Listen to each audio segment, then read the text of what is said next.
You're listening to The Power Project. I'm your host, Brandi Voth. I also like to think that I'm your guide along this journey of purpose, which is where you will hopefully end up at the end of this podcast. I'm a mom, a wife, a daughter, a friend, an entrepreneur, an advocate in the fight against human trafficking. I wear a lot of hats, y'all, but don't we all? And most importantly, I am passionate about inspiring women to go out and lead purpose-filled lives while owning your God-given power. I have this crazy belief that we are all better when we lift each other up, which is exactly why I created this platform to spotlight other women that are leading in ministry, business, and nonprofits in the hopes that you at home will be inspired by their stories to get up and take action in order to walk in purpose and own your God-given power. Without further ado, let's jump right in. Welcome back to The Power Project. My guest today, Monica Rivera, is a fellow podcast host. I don't always get to interview podcast hosts, but it's really fun when I have that opportunity because they know what to do in the process. So she's the host of You Wanna Do What? And she's also a purpose strategist as well as a TEDx speaker. I connected with Monica on social media, as I do several of my guests, and she's an absolute delight. I've enjoyed chatting with her and getting to know her just a bit. And I know that you guys are going to enjoy this conversation. So we'll go ahead and jump in. Hey, Monica, how are you? Hey, Brandi. I am great to be here. So excited to talk with you. Thank you so much for coming on and sharing with my audience. That's my favorite thing about this platform is being able to meet people that I can then introduce to my audience that they otherwise wouldn't have found or known. So if you could tell, I found you because you posted about your TEDx talk that you had done that had just gone public and live, and I was really inspired. I'm kind of a TEDx junkie myself. So if you could just tell the audience a little about yourself and how that talk came to be. For sure. Thank you. So I am born and raised New Yorker. You can probably hear the accent, although I do try to overcome it a little bit, but I do sound very East Coast. And I worked for many years in corporate America, feeling really unfulfilled and kind of tapping into this place where I thought I needed to be the self-sufficient person and not really live for the things that I was really called to do, but more the things I had to do. And that was all rooted in what my TEDx talk was actually about. So I have a TEDx talk called The Flip Side of Loneliness. And it talks about my 20 years almost struggling with loneliness. And chronic loneliness is an epidemic. Half of Americans say that they feel lonely or left out, which is nuts when you think about it. In Great Britain, the number is about 30%. In Japan, the statistic just blew my mind. 500,000 people under 40 haven't left their house or interacted with anybody in 6 months, which is bonkers if you really think about that. 6 months to not leave your house or interact with anyone. And I started to read these stories and articles about it and realized that the loneliness that I suffered was happening in so many different parts of the world. And it was finally time for me to open up and reveal the story of my loneliness and where it came from. And for me, loneliness was rooted in grief. Yeah, I think that one of the reasons your story resonated so greatly with me is the fact that your story is rooted in grief, and we will get into that, and I'll let you share all of that. But even those of us, even I myself, walking around, have those days and those moments where you look up and you just feel lonely. And it's one of the most absurd experiences that I go through because I have all of these people that I love and all of these friends. And when you get to that point and you have that feeling and you're feeling this overwhelming loneliness, it's like, where is this coming from? What is causing this? What is triggering this? And I see it. I see it on a regular basis. Like you said, I think the world as a whole, it seems to be lonelier now than ever before, even though we're so connected. So what sent you on this journey to discover the loneliness of the world and to find resolutions, how did you get there?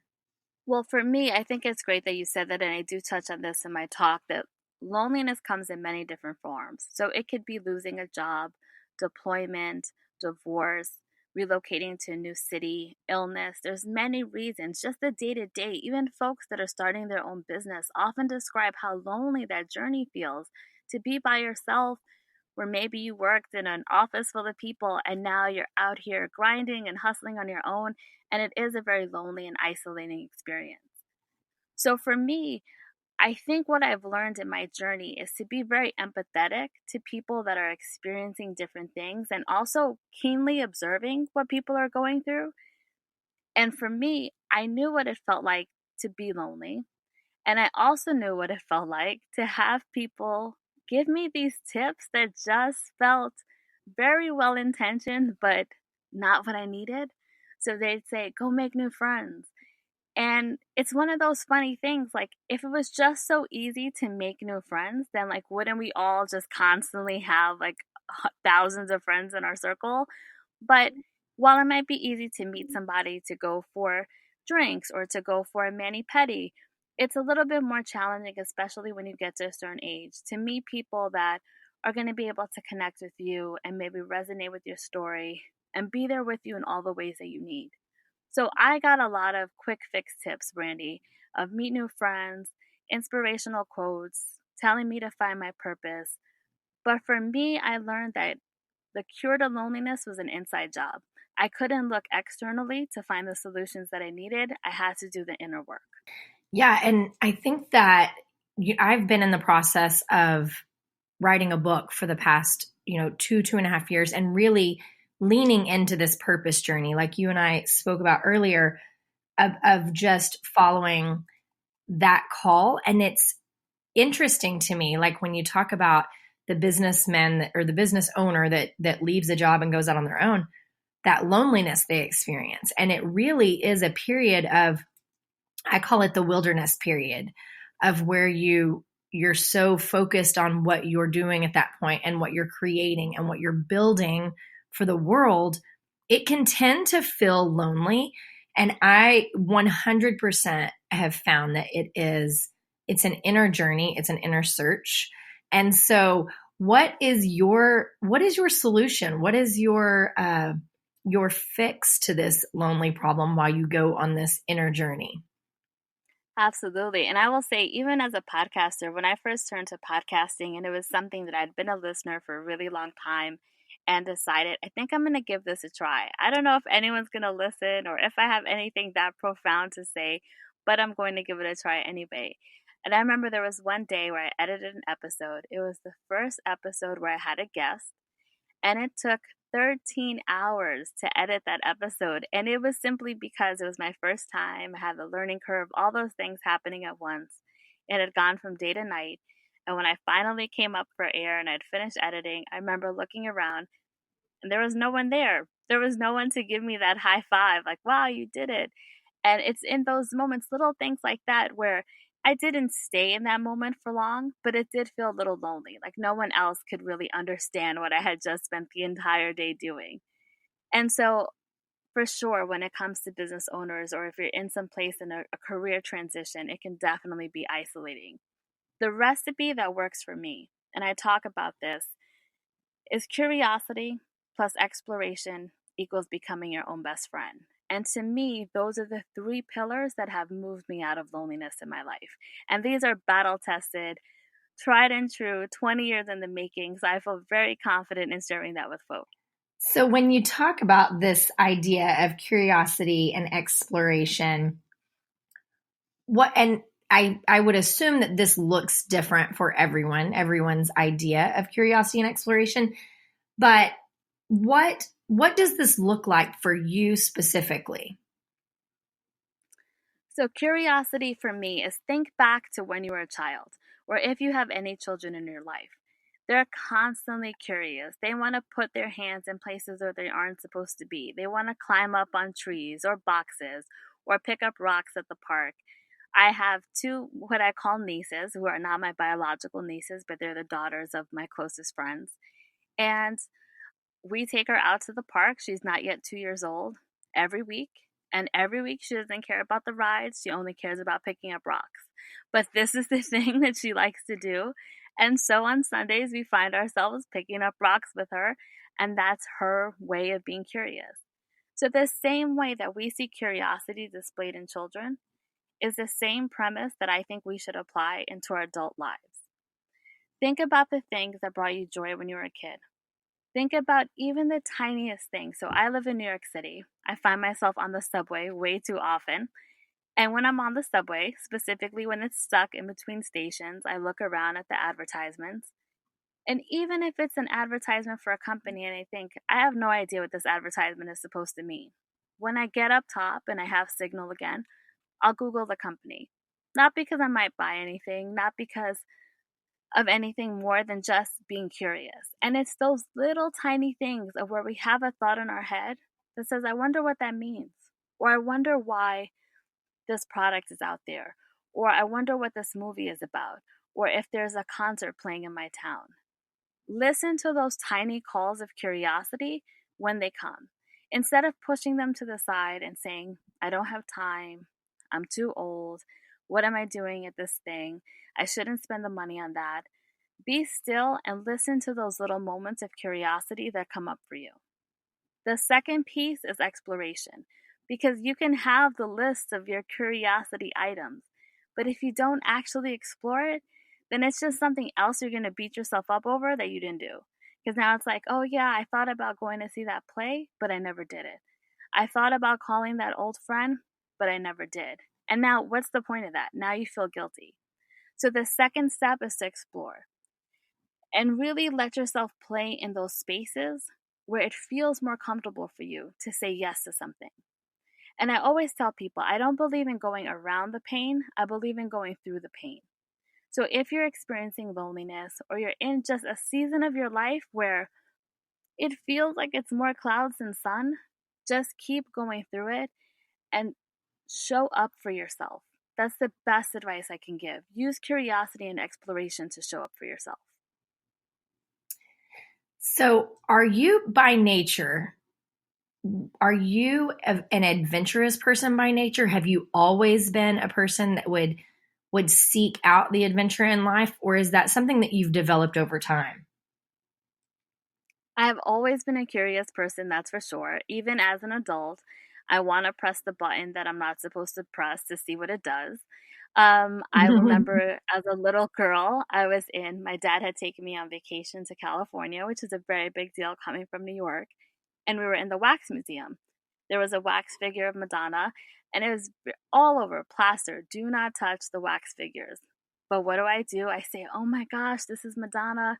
She's in the Material Girl dress. Of course, I want to touch her. I extend my arm over the rope, and an alarm goes off in the entire museum.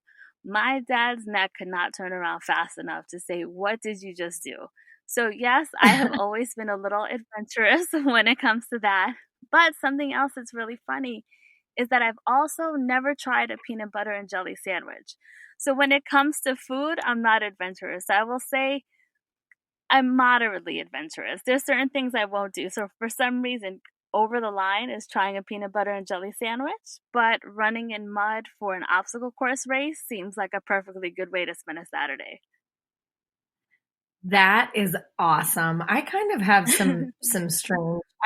some strange quirks like that as well. So I can understand that like there's so many things that it's interesting that you'll never think twice about to do that might be really courageous for someone else. And then things that you would never imagine doing that are so mundane for everyone else. So that's an interesting picture to paint there of not having the peanut butter and jelly sandwich. I loved your story in the TED Talk about climbing the steps and Yeah. and how you spoke about how, you thought Canadians were just so nice because you didn't realize this. Do you want to talk about that story just a little bit, just about the mindset of taking the adventure there and taking that leap without fully even being aware of the strenuous nature of it? Absolutely. So in Vancouver, there is a hike called the Grouse Grind, and its nickname is actually Mother Nature's Stairmaster. Now, I don't know the nickname prior to taking this trail, but I do know that I was in the middle of training for a Spartan race. But I'm on vacation in Vancouver. I don't want to stop training, so I find this park and I think, okay, this trail's not even 2 miles. It'll be easy. I'll quickly go up and down the trail, no problem. And when I get there, there's these guys that are doing these stretches, and I think they must be exaggerating. I don't know what's wrong with them. I'm in good shape. So I just march past them, so confident, all the bravado, such a know it all. And I look at the stairs and I think, okay, just some stairs here. Keep going up, and the stairs do not stop. It continues to go up, and about a third, not yet a third of the way, I would say about a quarter of a mile in, there's a big sign that reads danger. And when I say big, it's like half the size of a movie theater screen. Danger. You could die. And I really thought to myself, Canadians are so nice. Like, I don't know why they're putting the sign up here. Clearly, you're not going to die. It's not even 2 miles. And Brandi, I cannot tell you, that was the most difficult hike I'd ever done in my life. As you're ascending towards the top, there's no railing.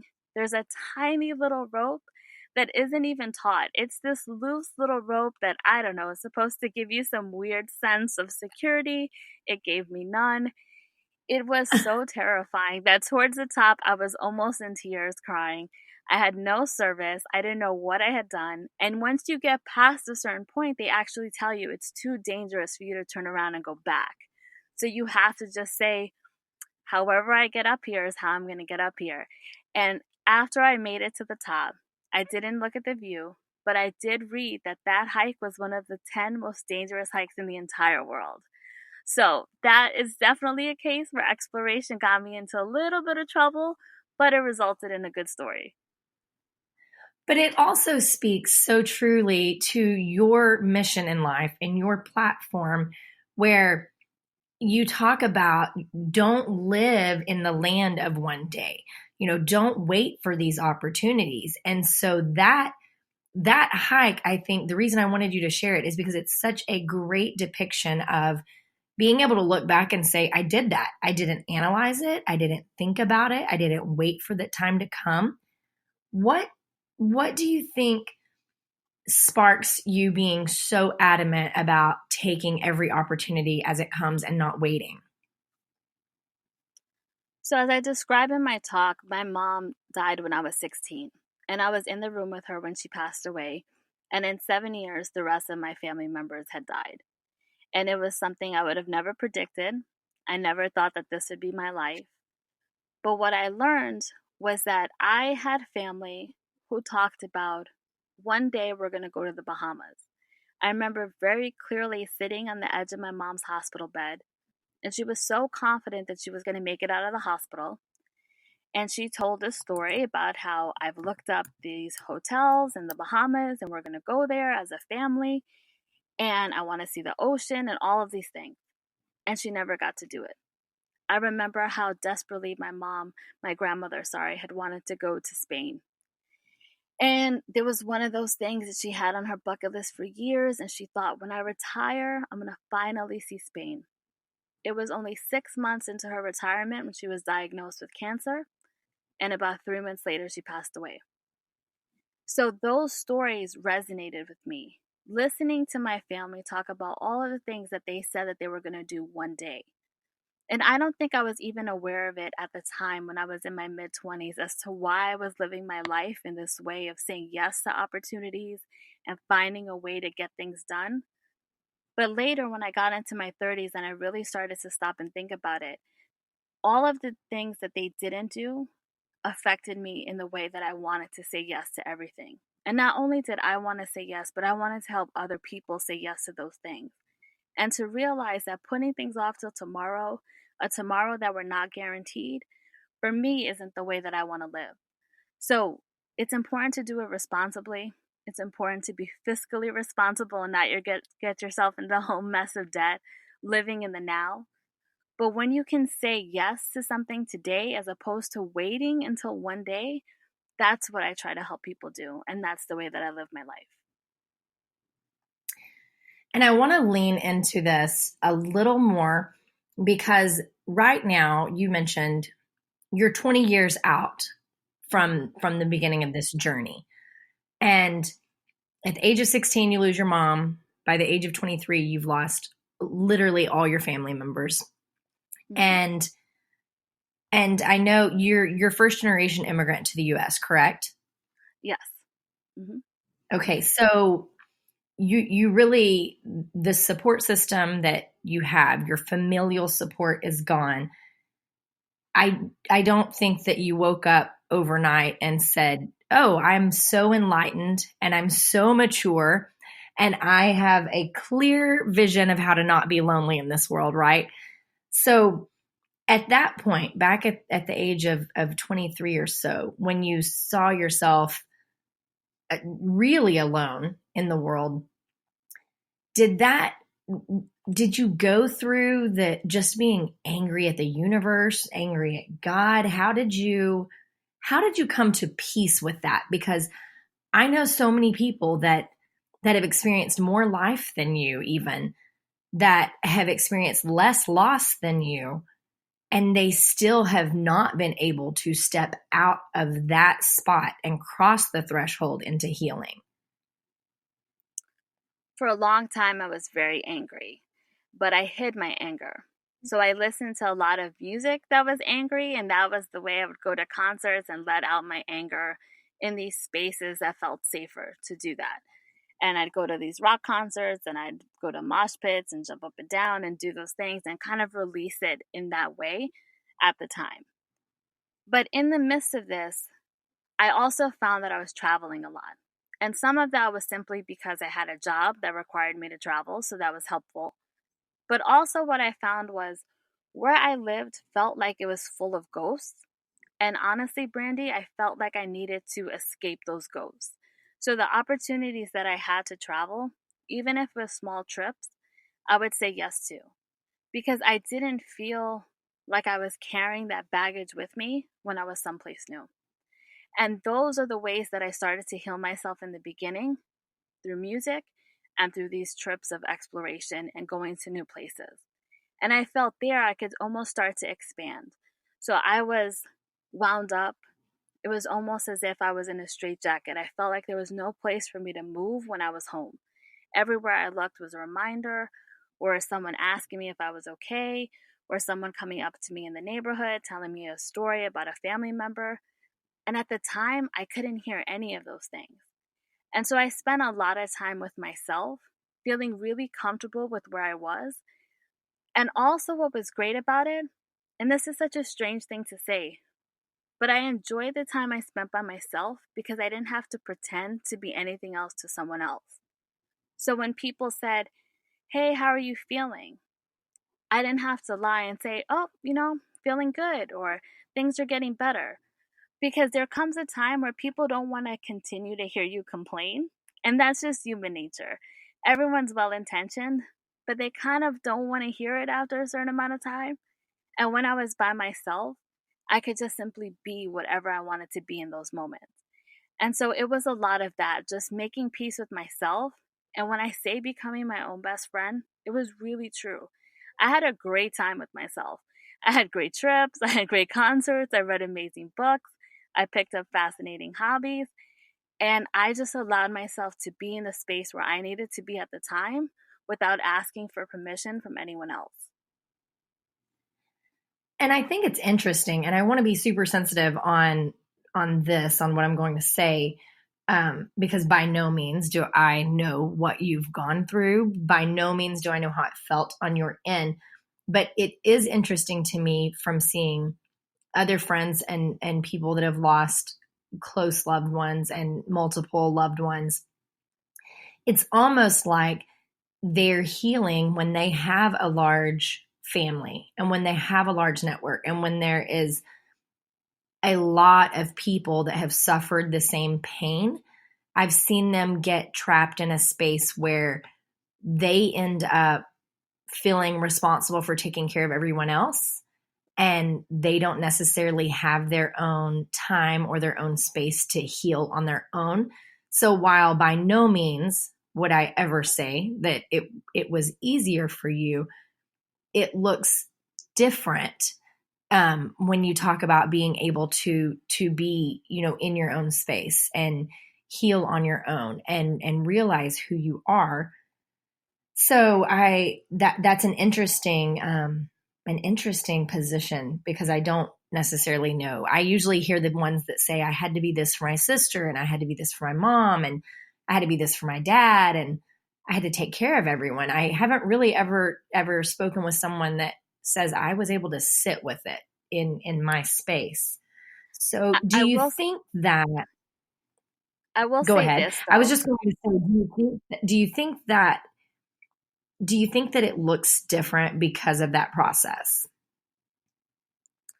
It does look different because of that process, but one thing I will admit is that the people that I did have in my life, so the friends that I had, I fought so hard to cling on to them because at this point I didn't have anybody else. So I found I did a lot of overcompensating. So there was, I can't possibly lose anyone else. I need to keep this core group of friends that I have. And I was extremely generous, or I was too thoughtful with my time. I had a friend, just to put it in context, who had gone away to school, and her school was about 4.5 hours away, her college. And the bus ride was about 8 hours long because of all the stops. So I would drive her to her college, 4.5 hours there, 4.5 hours coming back, because I thought if I do this, then she'll continue to be my friend, because I can't possibly think of losing another person. And those were the types of things that I Monica, found myself doing. oh my, that is a full-time job. You were driving 9 hours round trip to take her to and from college.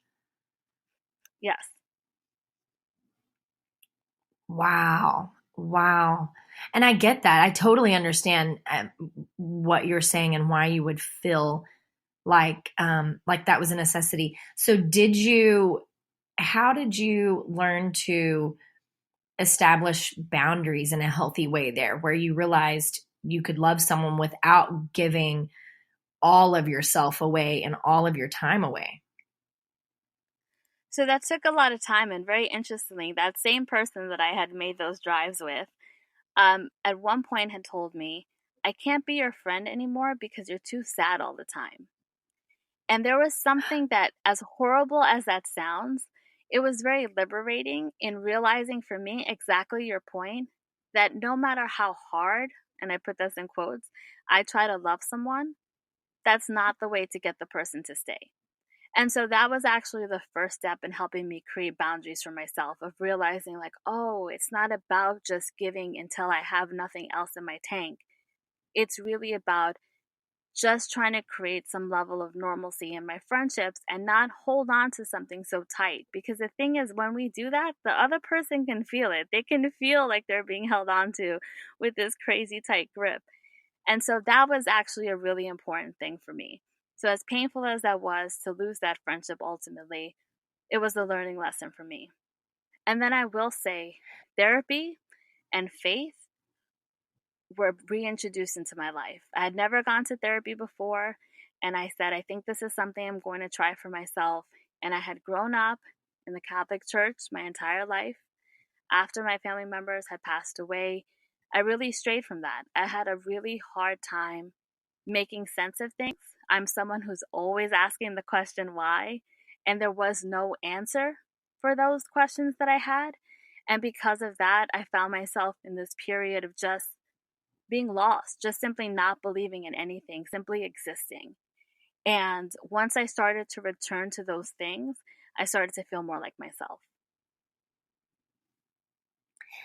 Yeah, and I know that people do it, and I know that people move through it, but I always think that I can't imagine how hard it would be to move through grief and walk through grief without having a relationship with God, without having faith, because at the end of the day, that is the hope that you cling to, and the comfort and the support. So at what point did you realize that you needed to lean back on that you needed to move back towards faith and therapy and healing? The moment I started to realize that I couldn't do everything on my own anymore, and that's a funny thing. So there was a point that I'd reached in my 30s where I asked myself one day in my career, why am I doing this? Like, why do I work here? Like, in a real way of like, let's examine this, not from a superficial level. Let's deep dive into this. And what I learned is because I had to be so sufficient from an early age and pay for my own college and figure out how to live in New York City on my own and pay for that apartment, I kept choosing jobs where I could just survive. And I would be able to earn as much money as I could living in New York. And I would just hop from job to job. And I was almost a mercenary in that way. And then I hit this point in my 30s where I said, I think I'm still running from all of the things that happened to me. What would happen if I stopped and looked around? And think about if your back was up against the wall, like physically up against the wall. You can only see what's right in front of you. So you have this 180-degree view. But if you take just 4 steps forward, now you have a 360-degree view of what your life looks like. And when I was able to actually critically look at where I was in life and see I don't have to run anymore, I've moved forward, I've taken these steps, I've worked through the pain, I've created a life for myself where I feel good. That's when I said, thank you, God. Because I knew in that moment that I was able to get through all of that only through God's grace. That wasn't just about me taking the trips and exploring the hobbies and just being curious. There was something that was guiding me through those places. There was something that was bigger than me, that was getting me out of those places of darkness, that had moved me out of the Bronx, that had gotten me through college, that had moved me through the periods where I couldn't get out of bed for some weeks. And I believe that that was God. I think that's beautiful. And I think that your willingness to truly own your story, but not just own your story, share it with the world is a blessing to everyone. And I firmly believe that we all are better, stronger human beings and a community as a whole when we share our stories with one another and we learn from each other's stories and we heal from each other's stories.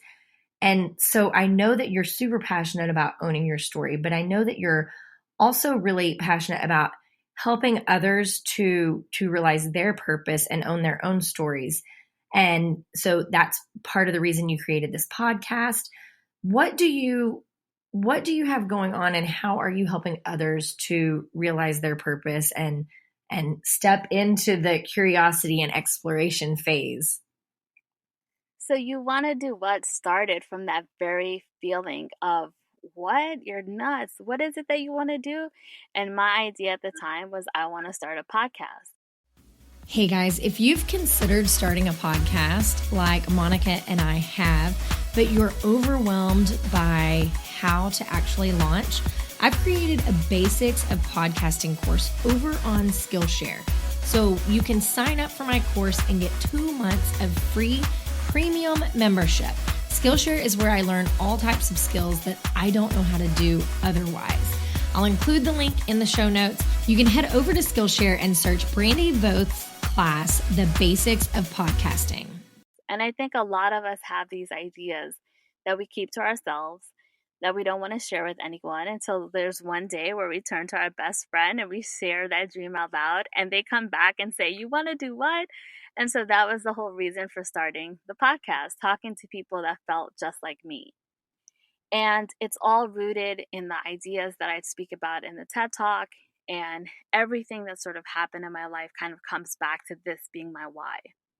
And so it's hard for people to sometimes own their stories. And I know this because for the first time, many people in my life were hearing those stories about my family for the first time when I was delivering the talk on that stage. So I understand how difficult it can be.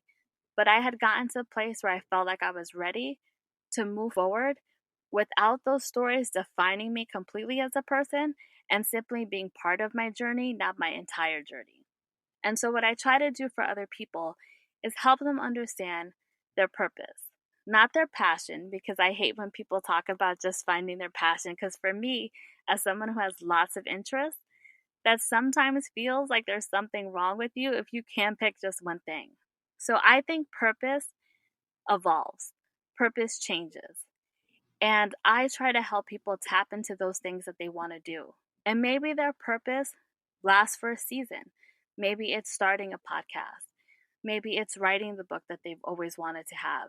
Maybe it's figuring out, how do I spend more time with my family even though I'm the only person that makes the money in the household?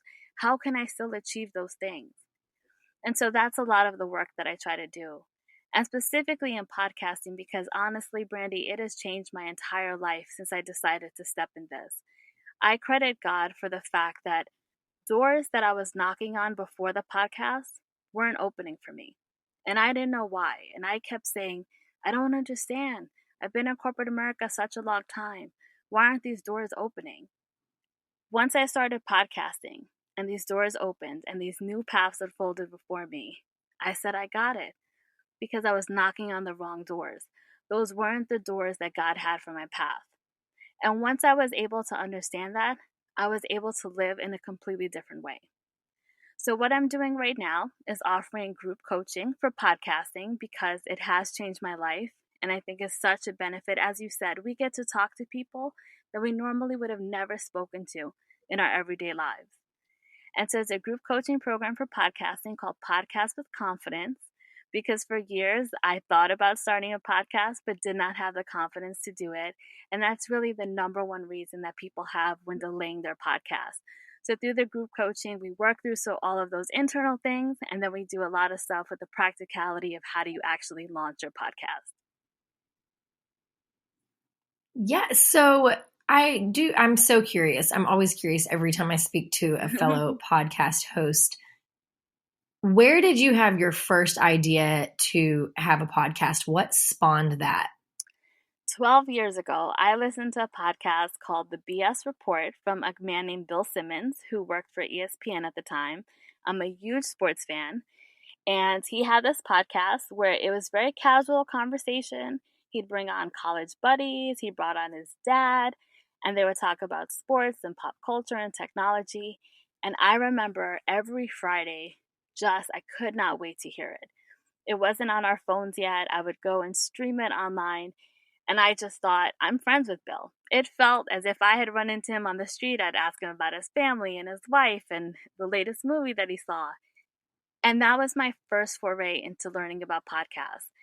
And then eventually I started to listen to some more. And it just became this experience for me that felt so intimate. And like I was connecting with these folks in different ways. And I was learning and I was laughing. And I decided one day I wanted to do it myself. And it took me 3.5 years from when I bought the mic until I actually started my podcast. But I got there. Okay, so it took me about 9 months. No, yeah, 9 or 10 months. Mm-hmm. And so I think it's super interesting that it took you that long, because I totally understand that whole process of just the logistics of it all and putting yourself out there and the fear and what are people going to think. So I understand that. And I appreciate the fact that you have created a group coaching that helps people speed that process up, because the catalyst that got me over that hump to go ahead and pursue it, I had someone one day that said, what are you waiting for? Someone out there needs to hear what it is that God's given you to say. Mm-hmm. So that was the push I needed. And hopefully your coaching group will be the same thing for others that are in this space, where they can listen to a podcast and be inspired by it and want to be part of that community, but not really know how to go ahead and do that. So thank you for creating that. As a fellow podcast host, I can appreciate that. For sure. Thank you for your time today. Especially as I said, it's so isolating at times, and I've worked a lot of one-on-one with coaching clients before when it comes to podcasting. But again, we do the work together for the once a week, and then they go back and they're on their own. And this just creates a really supportive environment where people can lean on each other when they have questions. And I think that's very helpful. I think it's awesome. Where can people find you and further details about the coaching group as well as purpose strategizing, and where can they find you? Where do you hang out online? Yeah, so for sure you can visit me on my website. It's youwannadowhat.com. So WANNA dowhat.com. And on social media, it's all the same branding. You Want to Do What on Facebook and Instagram. And unfortunately, Twitter won't let me be great. So it is You Want to Do What one, the number one. And you can find me there as well. But I love to connect and I love to get to know people. So please reach out if you have any questions or thoughts about our conversation today. What's your favorite social media platform? Instagram is my favorite, but it's probably the one that I'm least active on myself. So I feel like I'm always looking at other people's and lurking on theirs, but not actively pursuing. I'm probably most active on Facebook in terms of interacting with folks on Facebook, but Instagram is probably my personal fave because you can really just kind of do it anywhere and scroll through the pretty pictures and double tap away. Yep, I totally understand. I appreciate your time today so much, so much. Like it's been a pleasure. It's been an amazing interview. I love your mission, your platform. I love what you're doing in life, and I love that you're inspiring others to lead purpose-filled lives and own their God-given power. So thank you. Thank you so much, Brandi. I really appreciate just you sharing your community of listeners with me and the time that we spent connecting with each other. So thank you and God bless. Friends, I hope that you enjoyed what you heard today. I know that I was inspired by Monica's authenticity and vulnerability about the subject of loneliness. And I firmly agree that it applies to so many people and not just those grieving. As always, if you enjoyed what you heard today, could you do us a huge favor? Go write a review, rate us, and share us with all of your friends on social media. This is how we get to keep coming every single week, having these conversations that we bring to you, our listeners. It's also how we're able to book really incredible guests such as Monica week in and week out. So show us some love, friends. I can't wait to chat with you next week, but until then, go out and live your best purpose-filled lives.